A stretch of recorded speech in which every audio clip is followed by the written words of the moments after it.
and welcome Sally Marquez. And she is here to present and talk with you today on behalf of the NCAA. Here she is. Good morning. If you guys hadn't seen it, in the back I have JP Marietta. He's filming this actually because the last thing, I've always wanted to talk to counselors. And I think the counselors need to know a little bit about the NCAA. And so what we're doing, we're filming it and we're going to put it online for other counselors statewide to hear. So this is a question and answer. I'm going to present some stuff, but I want you to ask questions. That's the best way because I know a lot of what I'm going to talk about will generate questions. I'll repeat the question so I can make sure that he has it on film. So it's not going anywhere, so don't worry about it. It's just for us. And JP knows how to edit pretty good, so you can just feel free to talk. In our handbook, Section 6 and Section 7 are our main sections. And if I know this is like stuff you really don't want to read, but if you really need to really look at anything, you can go to our website and it's Section 6 and Section 7. You don't need to worry about all the other sections, but these two are the ones that we're really going to hit topics on today.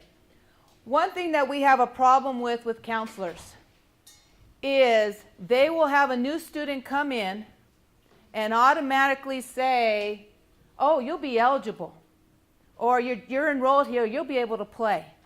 And that's one thing that there's a contradictory between what is required to be enrolled in a school versus what gives them eligibility.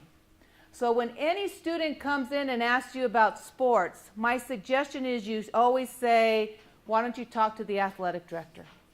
Because that always comes to us. Parents will call us and say, well, the counselor said they'd be eligible, and they're all excited to get into the school, and then there's something that's going on where they're not eligible for sports.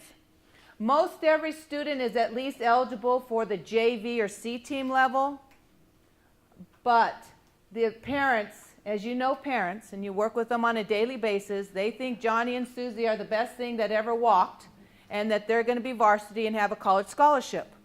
And so you just really need to make sure you send them to the athletic director. Scholastic eligibility, let's talk about this. This really hits you guys quite a bit. This is new this year. It has changed. And the reason it has changed is we got a committee together, and the committee was made up of athletic directors, coaches, and administrators. And what we decided to do was we wanted to look at our scholastic eligibility. For those who do not know, the 2.0 GPA that we have in scholastic eligibility, that is state law. That cannot be changed. So I can't go over there with a committee and say, well, I think it needs to be a 2.5. I think it needs to be a 2.8. If we do that, we need to go through the legislators. And that has been law for quite a while. We haven't looked at scholastic eligibility in a long time. And so when I had the committee together, the first thing they said was, what do the other state associations do? And so I took my staff and we went through all 51 state associations. And I'm saying 51 because Washington, D.C. has their own state association. And we looked at what other states are doing. And sadly enough, just where we sit here in New Mexico, we were the second lowest when it came to scholastic eligibility nationwide. And so the committee said something needs to be done. Most state associations, what they do is they look at credits towards graduation. So they will say juniors are eligible if they have 13 credits. Halfway through 26. That's what most state associations do. We talked about that. However, we are stuck by state statute and we have to have a GPA. In order to change anything to that type of method, we need to go to the legislators. And what I am doing right now is I am talking to the athletic directors. We've done a lot of surveys to see what do they want me to do, because once we go to state law, it's written in stone. So we really need to make sure we're doing what is right.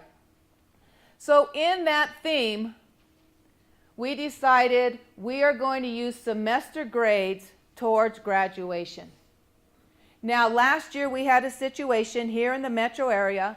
We had a football player playing football last year, and he was eligible based on the sixth 6 weeks. His 6 weeks grades were good, but he decided he wasn't going to show up for his finals, and he failed all of his classes. But because his 6 weeks grades were good, he was eligible. So we had teachers that were screaming as, why is this kid on the football field and he has all Fs? He didn't get any credits in classes. So the committee talked about going to semester grades. So we have changed to semester grades. Now the question is, what about the first 6 or 9 weeks, second 6 weeks? What about those marking period grades? And those kids, they're ineligible then for a whole semester. So we talked about all of that. And when we went to semester grades, the one thing we talked about is credits towards graduation. So right now it's a 2.0 and no Fs. So we are saying you must be eligible, you must be going towards graduation. Now with that, and this is where counselors, we need to make sure that you understand this, and this is where we have a hiccup quite a bit. Any student athlete that's participating, even seniors, they must have over 51% of the classes on their schedule. And we have a lot of counselors that will say, well, they only need 2 credits to graduate. And they'll put them in 2 classes only. And then these kids are ineligible. Here in most schools, they will at least need 4 classes their senior year. So they have to be enrolled in over 51% of the day. So make sure that happens. Now, we're talking about semester grading periods. We just had a 6-week and a 9 weeks grading period, and the other 6 weeks coming up. And we have some kids that are not doing very well. A school can make it stricter than what we do. So I know there's about 50% of the schools statewide that are still looking at 6 and 9 weeks grades. Or a coach is pulling them out until their grades are up in order to get them going. But by our rules, it's semester grades only with no Fs. Any questions with that? Yes, ma'am. No, you can do dual credit. Any credits that go on the transcript towards graduation. I just had a question the other day. We have a student that is finishing their credits in December, even English 12, but they wanted to play spring sports. And what I said is, and they're going to do dual credit, but they must go back on the transcript. You can't say that they're graduated at the end of the transcript, say December. They want to walk in May, but I kept saying has to go back on the transcript. So yes, we do include those. Yes, ma'am. So your story about the kid that failed all of this process, that's really an outlier. But how many kids really are you guys estimating that this is potentially going to impact? Because really you went from having 1 F to having no Fs. Do we have numbers that share with us how many kids this is going to affect? Okay, going to that question. Let me go back to that question. Ooh, here it is. We did keep this in place, the cumulative provision. And I don't know if you're aware of this. If a student has 1 F, so at the end of semester, the student has 1 F, they can use the cumulative provision. So in other words, if I have a student that was taking an AP class and failed, they were doing dual credit and did not do well in the college course, or something in that nature, if they only have 1 F, you can use a cumulative provision. If they have above a 2.0, they are eligible. So this kind of takes away, answers your question in regards to the F. So we say 2.0 and no Fs. However, if they do have 1 F, there are other ways they could try to get eligible. So do they have to make up, we were told that they had to make up the class that they failed. And that class is the only class that can take care of that F level transcript. Okay, they talked about makeup. So let's go back to, so we talked about CUME. So you understand the CUME, correct? On that? Here is it, summer school. Now, this is what a lot of students were doing this summer, was taking summer school. We had more kids taking summer school this summer than we have all year, which we look at it as the goal of credits towards graduation is what we were after. And so we thought that that was a win-win. Now we're coming up in December, and we'll have to look to see what's going to happen in December. Now with summer school, yes, you have to take the exact same course in order to get rid of the F for summer school. What a lot of kids were doing this summer was we had a student that were not very good. They had struggled, and let's say they had 2 Fs. So now you cannot use the cumulative provision because you have 2 Fs.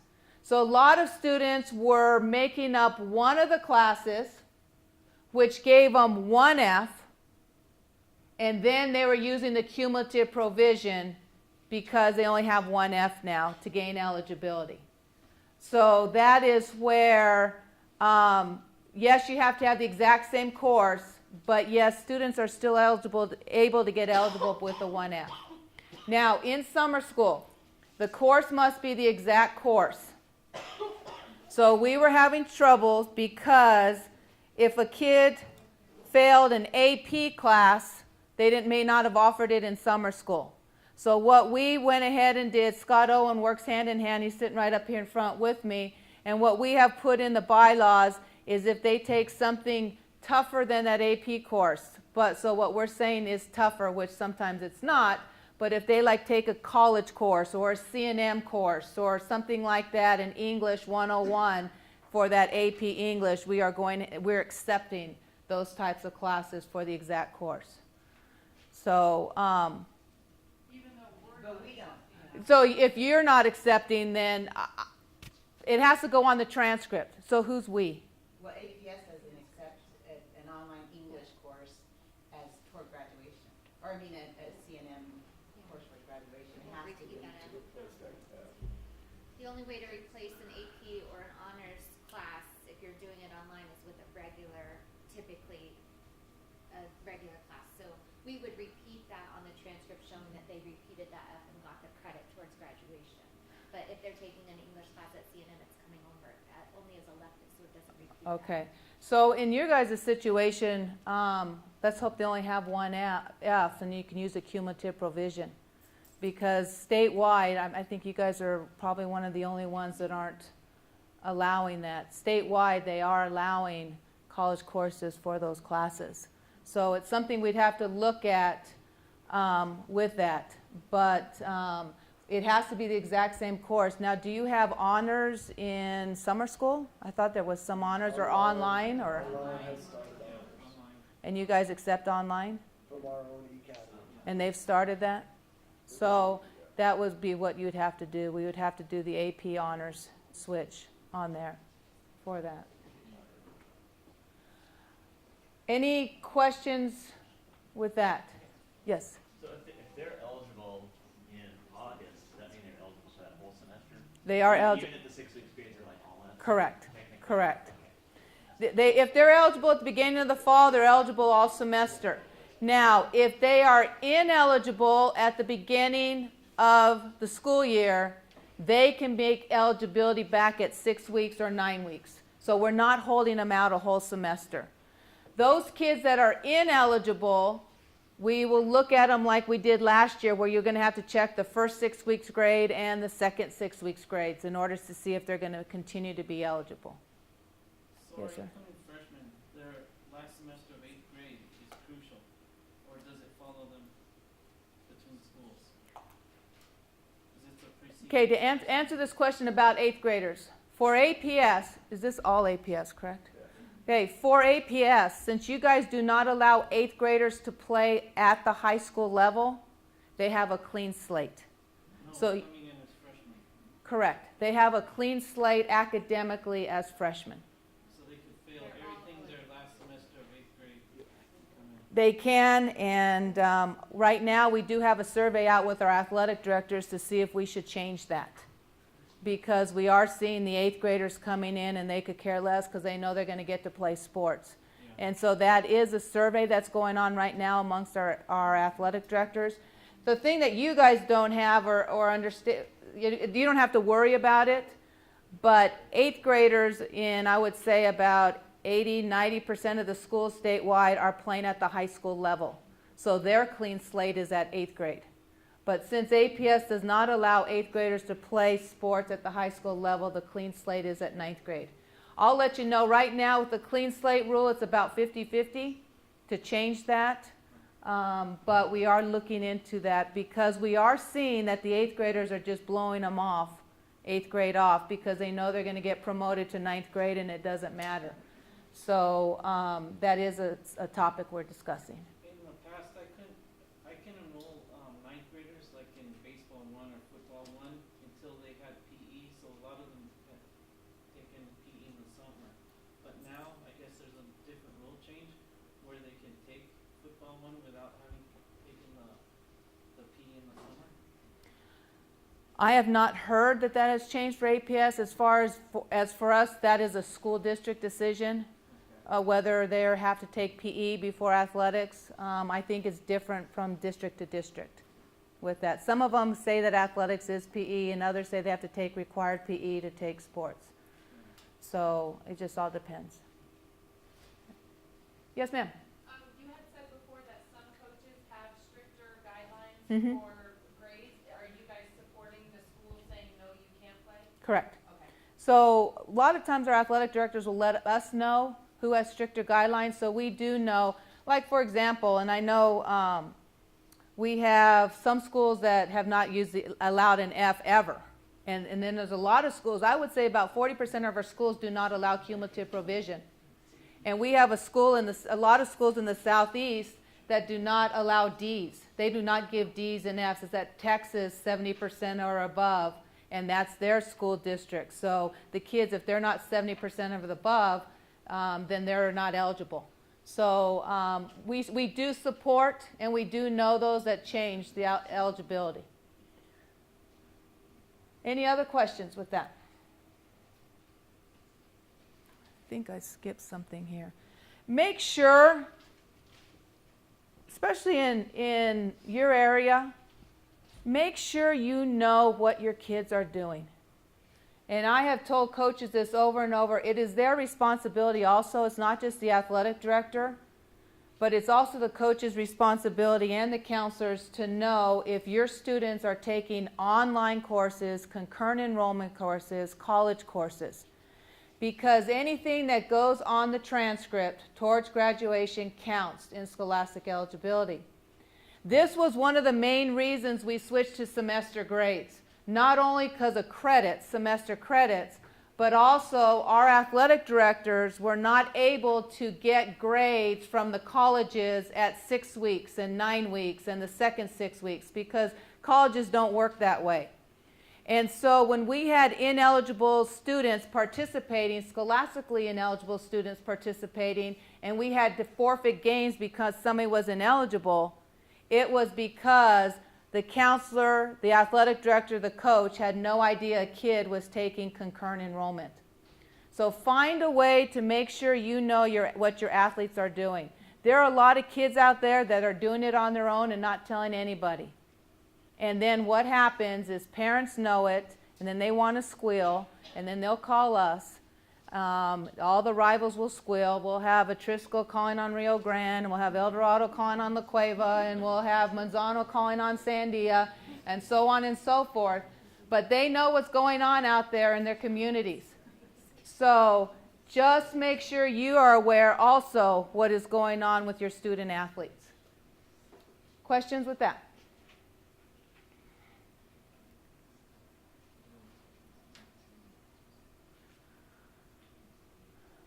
WF, NG, and I's. Those are considered F's when it comes to scholastic eligibility. So if they WF'd, if they have no grade, if they have an incomplete, when they're doing the GPA, those are F's. And so now a student who has incompletes because they didn't get it done is going to have an F. Okay, before we panic there, though, we do have a waiver requirement where sent in to me if a kid is sick in the hospital Let's say the kid was sick the last 4 weeks and did not attend school. Let's say there was a death in the family and they were not able to make up their finals and they are not going to be able to do it, let's say, to the 3rd week in January after eligibility has been checked. Those type of situations, we do have waivers. What they need to do is send that in to me, and I will look at the situation to see what is going on. Now, honestly, when I look at those waivers, what I am looking at for is I will ask for a transcript. If I have a kid that has C's, D's, and F's all the way through high school, they're barely teetering on trying to be eligible, and then somebody sends something in to me and says, well, they were sick for the last 2 weeks of school, I'm probably not going to give that waiver to that kid. But you will see those A's and B students, or those A, B, and a few C students that have medical, they've been in the hospital, somebody passed away, and all of a sudden their grades just plummeted. And those are the ones that I will look at to see what is the situation. I don't get many of those. I probably only get, I would say, about no more than 5 a year is probably all I will get. But for those situations, when it comes to those incomplete grades, which we just talked about, look to see what is going on with that kid, to see why they're not completing their work. But if it's just because they're not doing it and they haven't made up things, then they are considered S when we come with eligibility. Questions? This right here, notice it's not a W. It used to be a W. We took off the W because the college courses are putting W's on it when they're withdrawing in the right amount of time. And so we didn't want to take that away from students, so it's just the WF that we look at. GED students.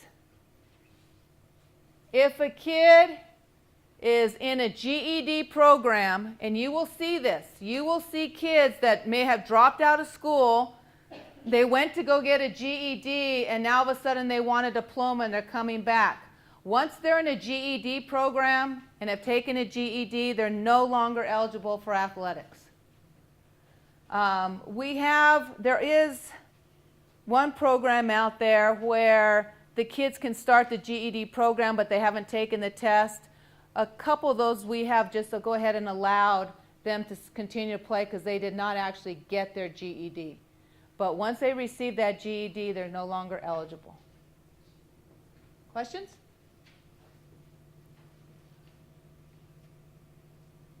Special education. Are we doing levels? Are we 1, 2, 3, 4, A, B, C, D? Or we're whatever, 50%? We're who knows what we are? Anyway, you get the drift. Okay, 50%. Above 50%. If they are in special ed above 50%, so some people say level 3, level 4, some people say C and D, some people say more than 50% services. Whatever you say, you are in this situation where a student athlete in their IEP can state what their eligibility is for sports. If they are A and B or less than 50%, they are in the standard GPA when it comes to eligibility. So in this scenario here, a kid is ineligible. You guys found this out. Football player is ineligible in August, and all of a sudden we're going to have an emergency IEP to get him eligible. That's not going to happen.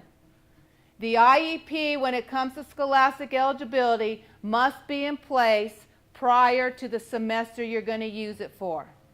So if you have kids right now in that C and D level that are struggling, if you do an IEP right now, they would be able to use it for the second semester. They will not be able to use it for the December grades if you're doing it right now. They can use it for next semester. So what are we looking at? When you go to those IEPs and you're trying to figure out something for student athletes, it is up to you. If you have a behavioral student that has just behavior issues every single day, you as an IEP team can state the student does not receive any referrals for the semester in order to be eligible for athletics. It doesn't even have to be academic goals. It is up to the IEP to make that determination. If a kid is truant, You might want to say he is going to be in school 80% of the time in order for him to play sports. Whatever the IEP team wants to do, that is up to you when it comes to the level 3 and level 4 student. Whatever. But make sure it's in place prior to that. A and B, again, follow the same standards.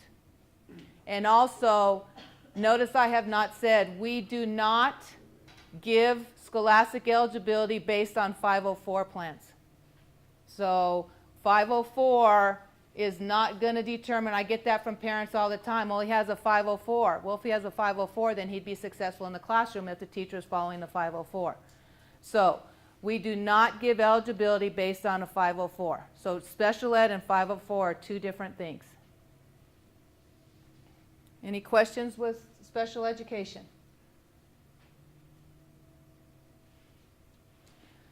Semesters of eligibility.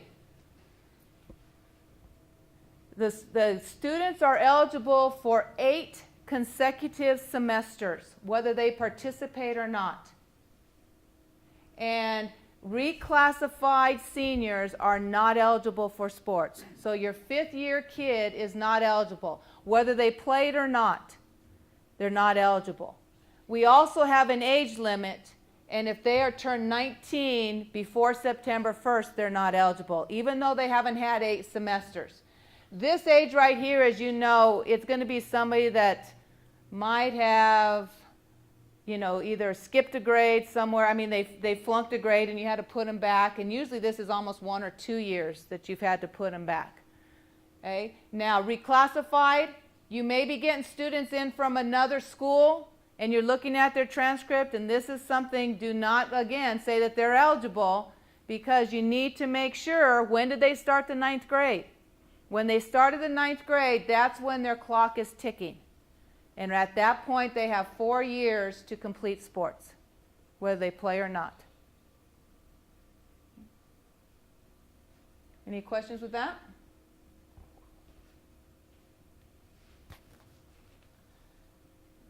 I don't know if you're aware of this, but there's an attendance requirement law that students cannot miss 15 classes, whether they're excused, unexcused, school-related, in a semester.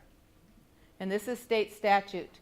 And I think this is one law that a lot of people do not look at, especially in our small schools. When they're involved in every activity and every sport you can imagine, they're missing a lot of school for athletics. We have some school districts who flip-flop halfway through. So at 9 weeks, they'll go 1 through 6, and then second 9 weeks, they'll go 6th in the morning through first. So they're not always missing those afternoon classes when they take off for sports. Those are the classes that you're going to have to be really careful with. Now, there is a waiver through the Public Education Department. I won't say whether you're going to get that back in time or not, but there is a waiver through the PED for this state law. So if they go to a state competition, it does not count towards the 15, but any other excused, unexcused activity absence does count. So I'm sure some of you have some of these students that have a lot of absences, especially in 6th and 7th period, that are leaving for sports. Is that full days or just class? By class. And that's why a lot of them flip-flop, to make sure that the morning classes are now afternoon and you're not just always missing those later ones. Okay. Foreign students. When you come in, we have what we call the CSIET, and I don't remember even what CSIET stands for, but basically it's just your foreign exchange students. They are in those programs, the Rotary Club, all of those that are coming here for 1 year. Those foreign exchange students are eligible for all levels of sports for 1 year. Versus a foreign student coming into your school with or without parents. If you have a foreign student without parents, they're living with somebody, they are not eligible for varsity upon coming in. They would have to sit at the varsity level for 1 year. They will gain eligibility, their JV eligibility their second year here, but they will not have eligibility that first year. Those are foreign students without parents. You'll see a lot of those kids coming in from Mexico that are living with an aunt and uncle. They're not with parents. They're JV or C team the first year. They can play varsity afterwards. Foreign students with parents, they are treated just like any other student athlete. So if they live in your district, more than likely they'll be eligible. Okay, if they don't live in your district, they will be ineligible like any other student. So those are the three type of foreign students that we have. We do not go whether they have an F1 visa and all of that. It's just easier, simpler like this, instead of trying to figure out what type of education visa they have. Questions? Yes? So on a lot of the transcripts from Mexico, they just get like a pass or a fail. So how does that, like if Coming they in? pass, yeah, coming in. So how would that affect, like, Well, what we do is we rely heavily on the registrar of that school. So what we're trying to do, believe me, we get Mexican transcripts all the time trying to figure out what they are. And we try to ask the school, how are you going to put that on your transcript? So if they're doing a pass-fail, and now with the semester, if they've passed all their classes, we'd let them have eligibility. And if they have an F, we'd probably the same thing. We wouldn't. Other questions? NCAA Eligibility Center. It used to be called Clearinghouse. It's not called that anymore. A lot of your student athletes need to know about the NCAA Eligibility Center. I highly suggest that you have one person at your school who really understands what's going on when it comes to NCAA. Over and over, UNM calls and they talk about how these kids who are trying to walk on, especially in football or cross country, and I don't know why those two sports, but those are like walk-on sports. A lot of kids trying to play at UNM or New Mexico State, and they're not eligible. And this is another reason that we're polling the athletic directors right now, is because between the NCAA Eligibility Center and our lottery scholarship, 2.0 is not helping our student athletes. And we are asking our athletic directors, if I need to go to the legislators, to move that to a 2.3 or a 2.5. So I'm in the process of polling them. Right now, we just got that back on Friday, and 70% of our athletic directors want to raise the 2.0 GPA to 2.3 and no Fs. So we'll see where that goes as far as that. But the reason they want to raise it is because you see here in the NCAA, it's a 2.3, and that's core courses. Our student athletes understand the 2.0. They know they can get an A in athletics and an F in math and now use the cumulative provision. Or they can get an A in athletics, an A in weight training, and they're going to get, because they can't have Fs, they're going to get a D in science and a D in math and be eligible. So that is the problem that we're seeing statewide. With the NCAA, it's a 2.3 and it's core courses, so those do not count. Also, you can have a 2.0 with a sliding scale with your ACT or SAT, but a lot of the students, if they're struggling in the core courses, they're struggling with the ACT and the SAT. So we really need to work at this. Again, I highly suggest somebody in your office knows NCAA. We have a lot of students, even though 99% of our students do not go on to play college sports. It's education-based athletics at the high school. We do have those few that want to at least try, at least for the first year. Then they'll find out it's a job, and then they'll not do it after that. But we do have some that want to try. Any questions with NCAA? Okay, I've left a little bit of time here just to find out if you have any specific questions that you have that I have not touched on. I try to go through the stuff that counselors needed more than anything else. I didn't think I wanted to bore you with petitions and transfers and residency and all of that. Any questions that you may have? Yes? So I have a question. Could you go back to the slide with the foreign students living with their parents and living without? I feel like maybe I should know this question. There may be a simple answer, but I feel like for being able to explain why I'm questioning feeling like they're discriminated against. Why, why is that? Like, what, if they come here and they're living with, an aunt and uncle, they're guardians, they sign paperwork that they're guardians and they're gonna take over educational responsibility. How would you answer that? I'm going to answer that by going to my first slide. Is a U.S. citizen living with aunt and uncle is not eligible. Okay, so we're not discriminating against foreign students. If kids, whether they're U.S. citizens, foreign students, if they come into your school and they're not living with their legal guardians or their parents, and legal guardianship must be court ordered, it's not just a notary public that a lot of you guys have when you enroll in them, they're ineligible also. So the foreign student with parents and without parents are the same as our normal American students as well. So it's not discriminating against them at all. Yes? I just have a comment. I know with certain rules, and I know about the college requirement, but some of our students in athletics, that's the only thing that's keeping them in school, and they're struggling. And so athletics is their one, moment to shine. Is that taken into consideration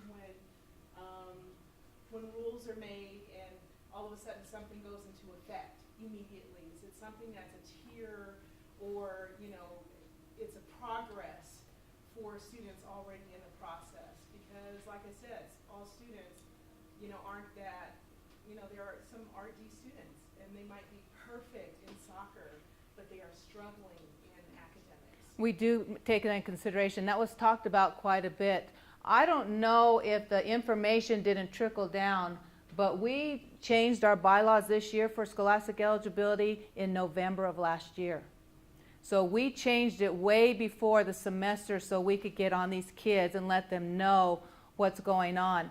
We talked about whether we do a 2.3 or 2.0, and that was some of the consideration. What about those kids we may lose if we have a 2.0? If we go to 2.3, what we were looking at is we have our athletic directors looking to see how many kids would that affect. Right now, if we did eligibility at a 2.3, how many kids would we lose versus a 2.0? What type of kid? Was it a kid because they're struggling and they're trying, or kids that aren't trying? Also, what we also think about is we do have those kids that just know what the bare minimum is. If we tell them it's a 2.3 and raise our standards, they're going to raise their standards because they want to play sports. So we really truly believe that we're going to help more kids by raising that than hurt them. But we're looking at that right now. There was a thing of, can we do a sliding scale if we go to 2.3, go to 2.1, go to 2.2? Unfortunately, when it's state statute, we're going to have to hit a number right away and do that. And so that is a problem when it is in state law for that. But yes, we are considering that. I don't know why the sports of football and wrestling always come up, some of those kids. I know you just brought up soccer. We also talked about the ones that are, English is their second language. We've talked about those type of kids. I met with a girl from Capitol the other day that she's Mexican. She's actually a U.S. citizen, but her parents are from Mexico. She has straight A's, and she cannot get above a 20 on the ACT. And so we talked about all of that with her, and so we see those type of kids as well. The other one thing I want to mention, I'll get right back to before I forget. I don't have it on the slide, but I have questions in APS quite a bit.